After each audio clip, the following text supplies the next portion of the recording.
Oh, hello there. I'm Mr. Remy. But you already knew that, didn't you? I know why you're here. And it's not because you're dropping in just to say hello.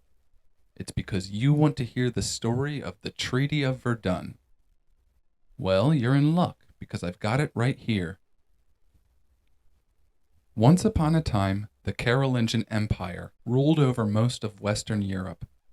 The great Emperor Charlemagne had died, and he left behind a son named Louis the Pious as the new emperor. But Louis the Pious had a problem. He had four different sons, but only one empire to give away. He carved out three big chunks for three of the sons, Lothair, Pepin, and Louis the German. But what about the fourth son? Well, that was a guy named Charles the Bald, who had a different mother than the other three sons. The three brothers didn't want their half-brother to get any land, but Charles's mom did. When Louis the Pious caved and gave some land to Charles the Bald, civil war broke out.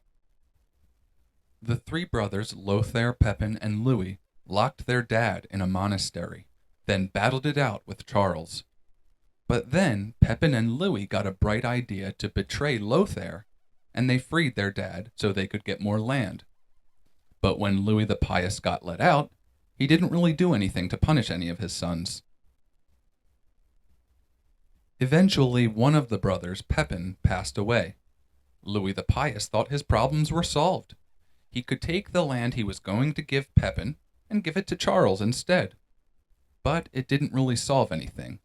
When Louis the Pious finally passed away, the brothers continued fighting. When Lothair tried to take over all of the empire, Charles the Bald teamed up with his half-brother Louis the German. The brothers fought it out at the very messy Battle of Fontenay. It was basically a tie. Lothair didn't have enough resources to keep fighting his brothers, so he was forced to sign a truce called the Treaty of Verdun.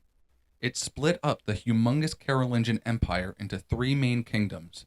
One went to Lothair, one went to Louis the German, and one went to Charles the Bald.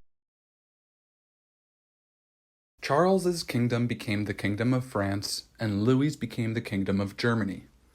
The one in the middle became the land that France and Germany would continue to fight over for many years to come. I hope you enjoyed yourself as you listened to the story of the Treaty of Verdun. Goodbye now. What's wrong? Oh, you want to know the moral of the story? Fine, here it is. Even though the game of Risk is a tough game to win, it's even harder to win in real life. Did you just get chills? Because I just got chills. Until next time, my friends.